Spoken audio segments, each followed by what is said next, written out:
Bom, graças a Deus, irmãos, nós estamos terminando a nossa matéria de escatologia, bem?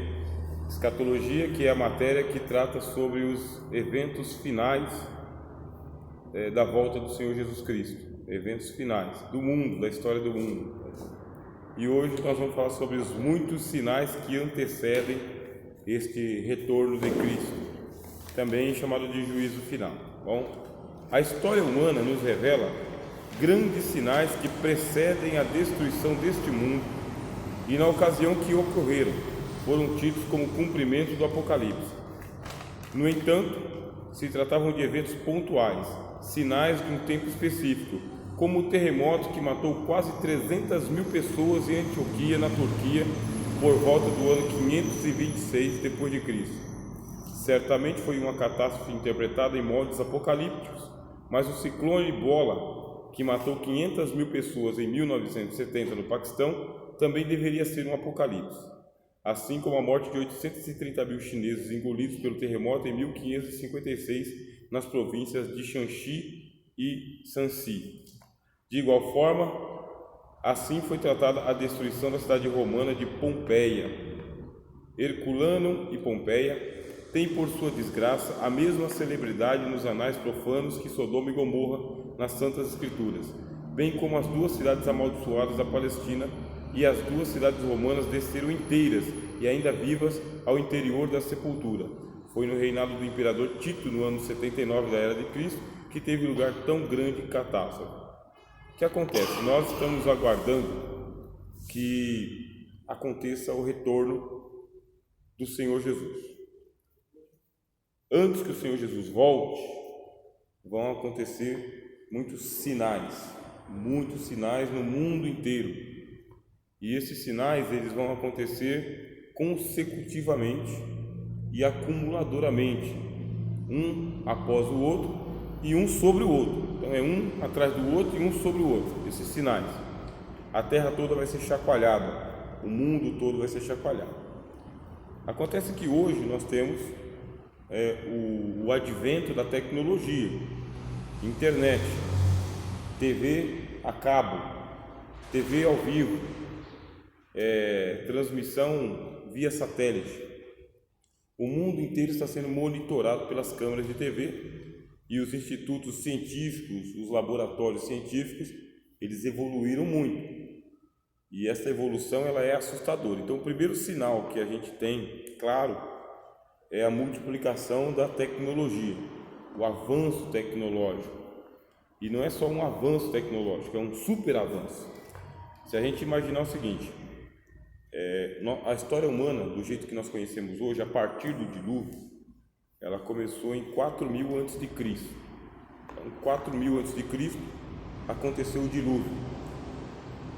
Até os dias do dilúvio, a humanidade já havia avançado em tecnologia muito. É uma super tecnologia, era um outro mundo. Só que esse mundo foi soterrado pelo dilúvio, literalmente. Deus acabou com o mundo e o que sobreviveu, Noé e a sua família, não tinha tecnologia, voltou a estaca zero, voltou aos dias de Adão. Mas eram 2000 anos, de Adão até Noé, passaram-se, de acordo com a cronologia bíblica, passaram 1656 anos. Vamos arredondar 2000 anos. 2000 anos naquele tempo em que o pessoal vivia 900 anos, 800 anos. Então é uma lógica que nós temos de que de Adão até Noé houve um avanço tecnológico e científico assustador. E a gente aposta, inclusive, que era muito mais evoluído do que o nosso dia de hoje. E hoje nós temos energia elétrica, energia atômica, nós temos aí viagem nas estrelas, podemos dizer, pelo menos os telescópios chegam lá. Nós estamos dominando aí o rádio, transmissão ao vivo, de imagem, televisão. Temos muita coisa aí de ciência, muito. Só que a nossa tecnologia que nós temos hoje não existia 200 anos atrás. Há 200 anos atrás o mundo estava no escuro, não havia energia elétrica como tem hoje. A energia que haviam lâmpadas na verdade, mas essas lâmpadas elas eram acesas uma a uma, que eram lâmpadas muito fracas mesmo. coisa assim de 100 velas, 200 velas. O mundo era movido a vapor. De 200 anos para cá, o que aconteceu? Uma explosão científica. E hoje nós estamos vivendo na era da inteligência artificial. A inteligência artificial ela é uma inteligência que ela está superando a inteligência humana, porque ela aprende com todo mundo e é uma máquina. Ela grava todos os dados, chamados de metadados, e depois ela cruza essas informações, esses chamados metadados, e ela cria uma outra coisa diferente. Essa inteligência artificial, perigosíssima, porque ela aprende com a natureza, aprende conosco, com os seres humanos, e aprende com ela mesma. Então é uma tecnologia perigosíssima. Quem diz sobre o perigo da tecnologia da inteligência artificial, quem fala sobre esse perigo aí, são os grandes mestres do mundo da computação. Os engenheiros do Google, Yahoo, Microsoft, o pessoal da inteligência de Israel, eles alertam para o perigo da inteligência artificial, porque ela vai dominar o mundo. Vai dominar o mundo, isso é fato. Esse é um mundo apocalíptico que se desenha. Só que nós supomos, nossa tecnologia é recente, 200 anos. Esse pessoal do dilúvio, eles não tiveram 200 anos, eles viviam 500, 600, 700, 900 anos. Acumulavam conhecimento, ciência. E chegou a ciência a um grau tão avançado, que Deus destruiu o mundo com o dilúvio. E foi um dilúvio tão universal, tão total, que não sobrou nada de tecnologia. Ficou soterrado. Noé começou do zero. De Noé até os nossos dias, nós temos aí um período que está aí para 4.000 anos, tá bem? Para 5.000 anos mais ou menos.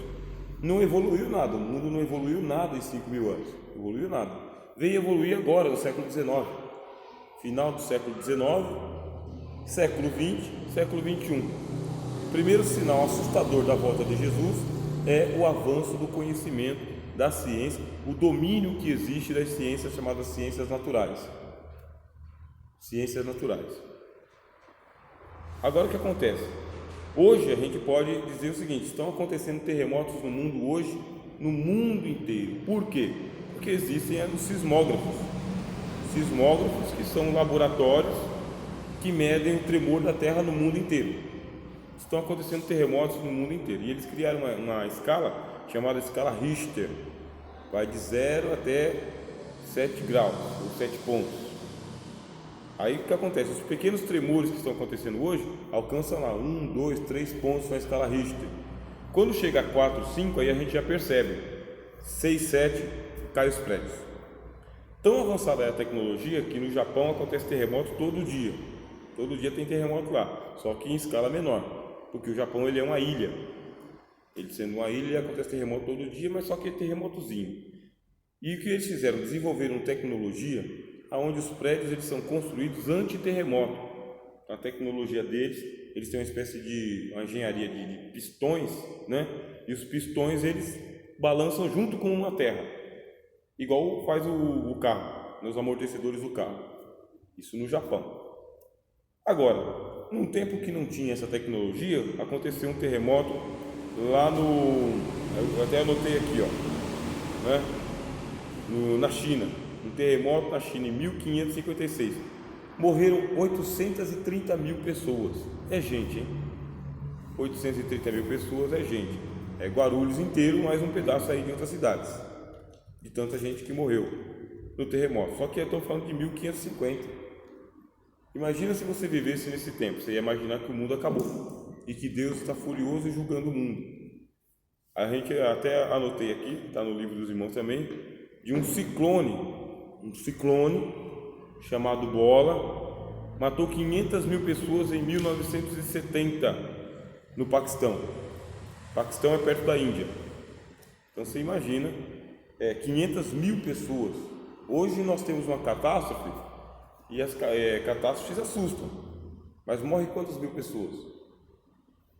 1.000 pessoas, 1.500, e a gente não fica tão assustado assim, mas deveria assustar. Só que a gente já começa a pensar, né? Chuva de granizo, Jesus está voltando. Peste bubônica, Jesus está voltando. Surto de sarampo, Jesus está voltando. E a gente pensa que já são os sinais da volta de Jesus, e não são. Essas catástrofes que foram acontecendo desde o dia da morte de Jesus até o dia em que a igreja foi tirada da terra, chamado arrebatamento, que a gente vai explicar um pouquinho sobre o arrebatamento ainda nesse curso. Todos esses juízos que aconteceram, essas catástrofes, são pontuais. Pontual é aquilo que acontece aqui e acolá. Ainda não é o juízo final. Não é o juízo final, mas se você estivesse vivendo naquele contexto, você imaginaria que Jesus está voltando. Se você estivesse vivendo na Idade Média, quando mais de 3 milhões de pessoas foram mortos pela chamada peste negra, você imaginaria que Jesus estava castigando o mundo. Mas era um surto mesmo, de uma peste bubônica, transmitido por doença de ratos, segundo diz a história, e aí foi contaminando um ou outro e foi matando 1/3 da Europa.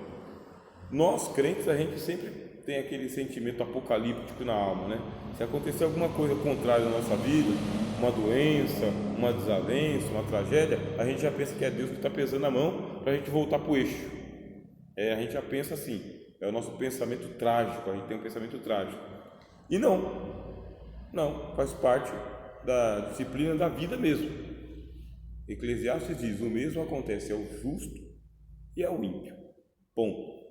Agora nós recorremos a Cristo para saber se a gente realmente está sendo disciplinado pelo Senhor ou não. A gente recorre a Cristo. Isso é certo fazer. Quando chegar o tempo da volta de Jesus, aí não é pontual mais. Não é aqui ou acolá, catástrofe da natureza, fenômeno doméstico. Aconteceu que o relógio da profecia voltou a correr. Por enquanto o relógio da profecia está parado. É o tempo dos gentios, é o tempo da anunciação do evangelho pela graça de Deus, e é chamado tempo dos gentios. Então o relógio da profecia parou. Estamos vivendo o tempo do relógio parado. Quando que ele começa? Quando Jesus se levantar do trono para retornar. Jesus vai retornar, vai acontecer um arrebatamento de crentes no mundo inteiro. Não sabemos a quantidade de crentes, pode ser 2, 3, pode ser 2 ou 3 milhões, pode ser 2, 3 mil. Não tem uma quantidade de crentes que vai ser arrebatado. Pode ser um só. Se arrebatar um só, já é o arrebatamento da igreja. Elias era a igreja, não era? Foi embora. Nos dias de Enoque, só tinha ele, então só foi ele. Dia de Elias, tinha ele. O Eliseu começou. Não temos então uma quantidade. Jesus não vai arrebatar a igreja toda, não vai arrebatar todo mundo, e nem ele não é obrigado a arrebatar a igreja toda. Vai arrebatar quem ele quiser, e ninguém sabe quem é. E quem for arrebatado não é porque merece, porque é um crente melhor do que o outro. Será arrebatado pela graça exclusiva de Deus, que quer tirar da terra antes da tribulação. Ponto. E isso aí coloca muitos teólogos em choque, porque a Bíblia não fala de um arrebatamento secreto. A Bíblia não fala de arrebatamento, mas não fala de arrebatamento secreto. Da onde que vem a doutrina do arrebatamento secreto? Vem dos pentecostais, chamados dispensacionalistas. É o nome dos doutores que falaram do arrebatamento secreto, que Jesus vem e faz um arrebatamento secreto da igreja inteira, no mundo inteiro, e ninguém vai saber que a igreja foi arrebatada. Quando a doutrina surgiu, há 170 anos atrás aproximadamente, foi um escândalo, porque a igreja nunca ficou sabendo de um arrebatamento secreto. A igreja não sabia.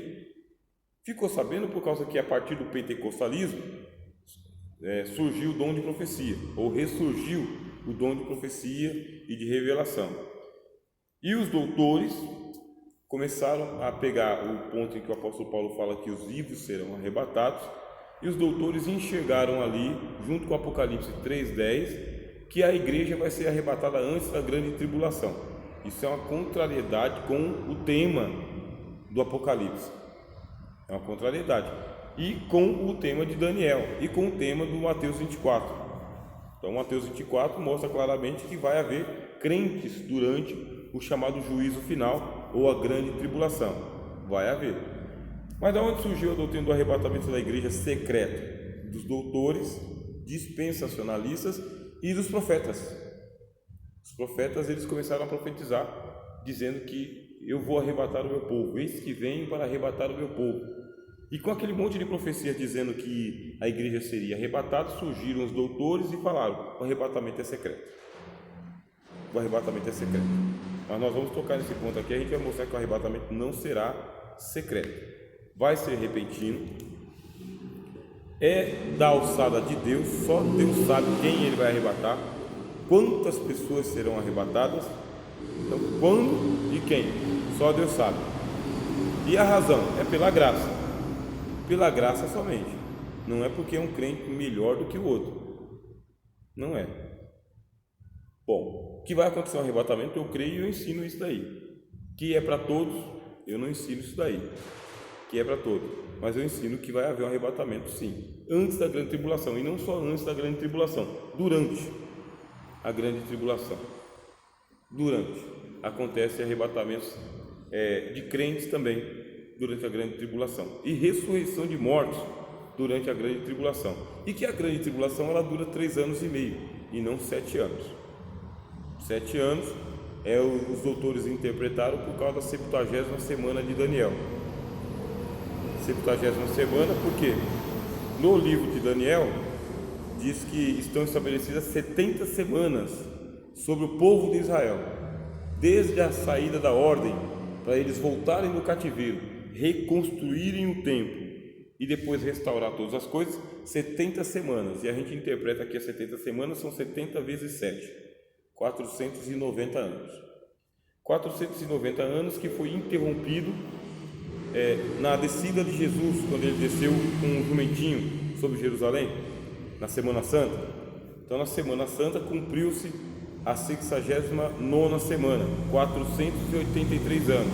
Dá uma cronologia, tá? Dá uma cronologia. Desde a ordem que eles saíram do cativeiro até Jesus entrar em Jerusalém, 483 anos, portanto 69 semanas. Mas naquela semana Jesus foi morto. Então, como Cristo foi morto na sexta-feira, parou o relógio profético e parou de contar as 70 semanas de Daniel e abriu o tempo dos gentios. O tempo dos gentios, diz o apóstolo Paulo na carta aos Gálatas, tem que ir até a plenitude, até que a plenitude dos gentios haja entrado. Plenitude é o tempo de salvação para todos os povos. O que acontece? Com o arrebatamento da igreja, volta a contar a 70ª semana de Daniel. 70ª. Falta uma semana. Só que essa semana, metade da semana já foi cumprida no ministério de Cristo. Cristo cumpriu metade da semana. Quanto que foi o ministério de Jesus? 3 anos e meio. Jesus teve 3 anos e meio de ministério terreno. Metade da semana já se cumpriu a primeira metade. Só falta a segunda metade. Na segunda metade da semana, aí o Cristo foi arrebatado, foi levado para a eternidade, morto, né? Morto, sepultado, e ressuscitou ao 3º dia e subiu aos céus. Quer dizer que ali parou a contagem de anos. Parou. O que falta para cumprir? 3 anos e meio. Esses 3 anos e meio é o governo do anticristo, é o surgimento do anticristo, com o arrebatamento dos santos, no início da grande tribulação, não de todos, mas de quem Jesus quiser levar, de um ou todos. Se quiser levar todos também ele pode levar, porque é pela graça e não pelas obras. Só que enquanto isso não acontece, nós temos aí alguns sinais que vão prenunciando: Jesus está voltando, Jesus está voltando, Jesus está voltando.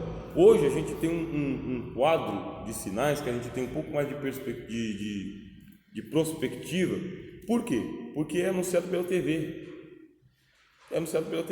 Então a gente vê coisas acontecendo na China, no Japão, na Indonésia, Estados Unidos, na Europa, na África, no Brasil. Então tem um monte de coisa acontecendo agora no mundo, um monte de coisa. Mas aí o Senhor Jesus falou: mas ainda é o princípio de dores. Não são os sinais ainda, são princípios de dores. Aconteceu um evento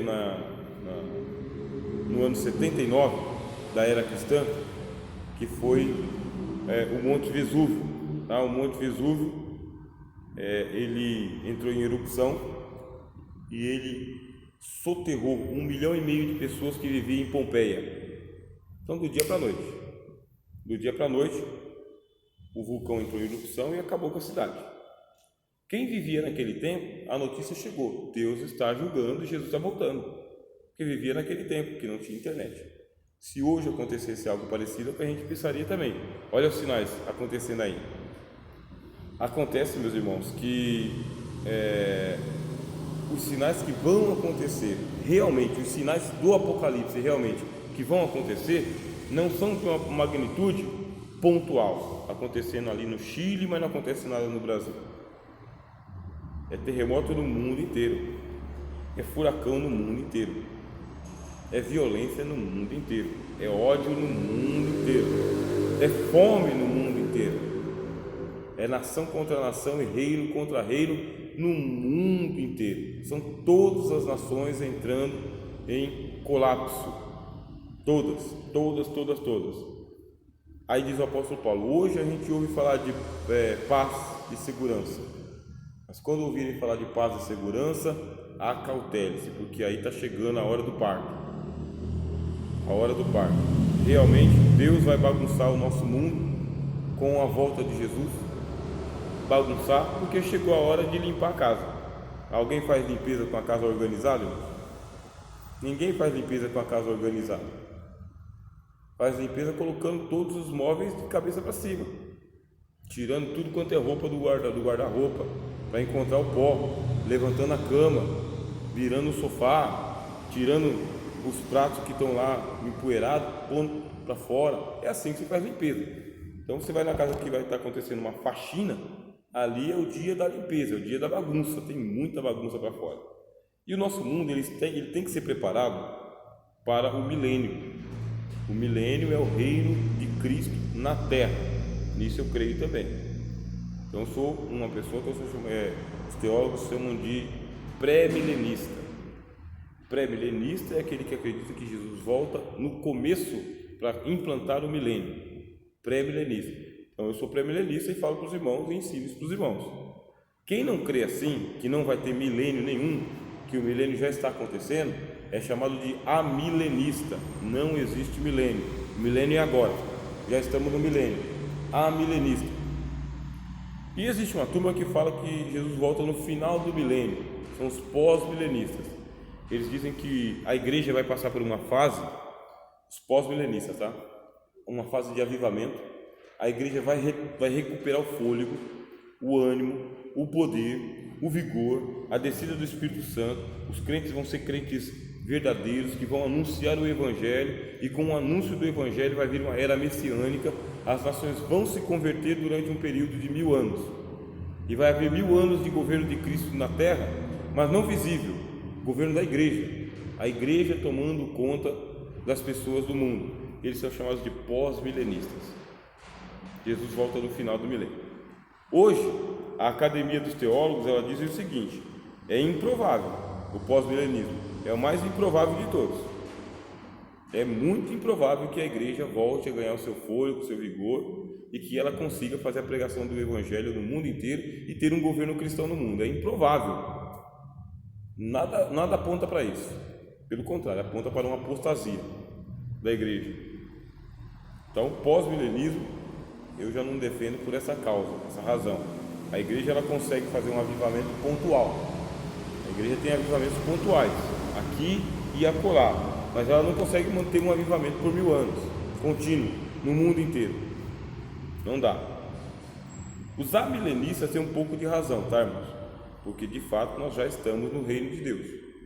O reino de Deus não é comida nem bebida, mas gozo, paz e alegria no Espírito Santo, disse o apóstolo Paulo escrevendo aos Romanos. Aonde está sendo pregado o Evangelho, ali chega o reino de Deus. Jesus falou, Mateus capítulo 12. Então, se eu expulso demônios pelo dedo de Deus, consequentemente é chegada a vós o reino de Deus. Então, os amilenistas têm bastante razão quando eles falam que o governo de Cristo é espiritual, não é um governo político, é um governo do Espírito Santo sobre vidas e não sobre sistemas. Os amilenistas. Mas falta algumas passagens que são claras para a gente, que mostram o governo terreno de Jesus, principalmente do Velho Testamento, tá? Principalmente do Antigo Testamento. E o Novo Testamento fala que os mortos ressuscitam e vivem e reinam com Cristo por 1000 anos, no Monte Sião.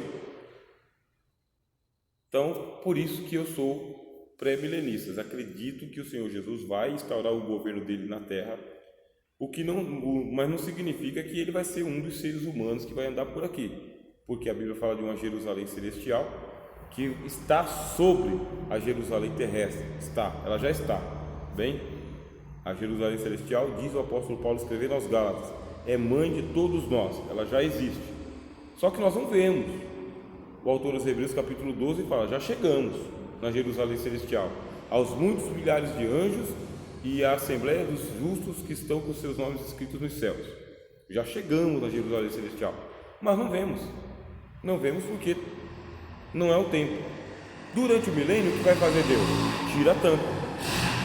Durante o milênio sai o véu, e quem estiver aqui na terra vai ver a Jerusalém celestial. Ver não significa que vão ir para lá, que vai ter uma nave que vai levar eles para Jerusalém celestial, mas o que significa? Que nós, os santos que estivermos participando com o Senhor no milênio, nós vamos exercer o governo sobre quem estiver nascendo no milênio. A terra tem que ser purificada antes, ela tem que ser preparada. Por isso que Cristo volta, aniquila o anticristo, o falso profeta, os ímpios que são adoradores de Satanás, marcados com o sinal da besta, são todos mortos, e um punhadinho de gente remanescente vai sobreviver ao Apocalipse, entre eles os 144 mil, que são os responsáveis pela pregação da palavra de Deus durante a grande tribulação. Esses não morrem, estão blindados, tá? Blindados, não morrem. Eles não morrem, mas milhares de crentes morrem. E esses milhares e milhares e milhares de crentes morrem ou porque foram deixados para trás no dia do arrebatamento da igreja, ou porque se converteram durante o milênio, durante a grande tribulação. Vai ter muita conversão de gente durante a grande tribulação, e muita morte de crente durante a grande tribulação, mas um punhadinho vai ser preservado. É com esse punhadinho que vai começar tudo de novo. Assim como Deus começou com Noé e a família dele, esse punhadinho de gente é que vai começar o milênio de novo, com a diferença que agora a nova Jerusalém será vista, os santos é quem vão governar sobre os que vão nascer sobre o milênio, vai ser um governo cristocrático,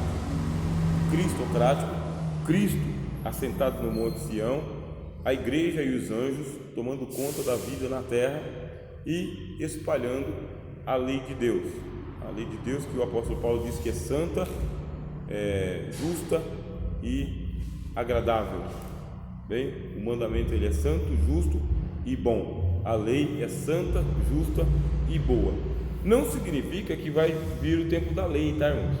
A lei dos 10 mandamentos, com sacrifício de animais, nada disso. Eu vou falar sobre isso aí ainda. O que significa? Que o Evangelho ele vai ser anunciado naturalmente, vai ser vivido naturalmente por todos, tanto nos céus quanto na terra. Vai se cumprir a oração do Pai Nosso: seja feita a sua vontade, assim na terra como nos céus. Venha a nós o teu reino. Vai se cumprir esta profecia. Tudo isso que eu falei para os irmãos é antevisto pelos sinais que devem acontecer no mundo inteiro. Se é sinal, é para ser percebido. É sinal justamente por misericórdia. Deus manda sinais porque Ele é misericordioso. Senão Ele fazia tudo na surdina e acabou. Não, Ele vai dar sinais, e o sinal é fumaça. Fumaça para dizer, tem fogo. Sinal é para ser percebido. Só que o livro de Daniel, ele diz o seguinte: olha, os loucos não perceberão, os ímpios procederão impiamente, mas os sábios entenderão. Os sinais, eles são para os sábios, ou aqueles que têm o Espírito Santo, ou aqueles que têm esperança de salvação. Os santos de Cristo vão entender os sinais, os ímpios não vão entender os sinais, não vão. Para isso, os crentes vão entender, é sinal de Jesus. Os não crentes vão dizer que é fenômeno da natureza, acontece em todo mundo, o tempo todo. Só que eles não vão conseguir diferenciar aquilo que é pontual, que está acontecendo hoje, daquilo que é provocado por Deus. Por quê? Porque no dia da volta de Jesus, os anjos vão entrar em evidência, eu falei na aula passada, os demônios também. Os demônios vão ser derrubados e vão ser vistos. Mas os anjos também vão ser vistos. Paz, irmã. Tudo bem? Os anjos também vão ser vistos. Chegou o dia da volta de Jesus, os anjos vão entrar todos em ação. Apocalipse mostra. Não é um terremoto que acontece porque tem que acontecer. É um terremoto que acontece porque o anjo vai bater na terra. E a terra vai tremer porque o anjo vai derrubar, vai tocar a trombeta dele. Vai tocar a trombeta dele ou vai jogar a taça dele. Ou Cristo vai abrir o selo. É um terremoto provocado por Deus, não pelas leis da natureza. É uma chuva de granizo provocada por um anjo ou por mandado de Deus, e não pelas leis da natureza. Os ímpios vão interpretar tudo como sendo natural, mas os santos vão entender, é a mão de Deus. Bom, vamos lá.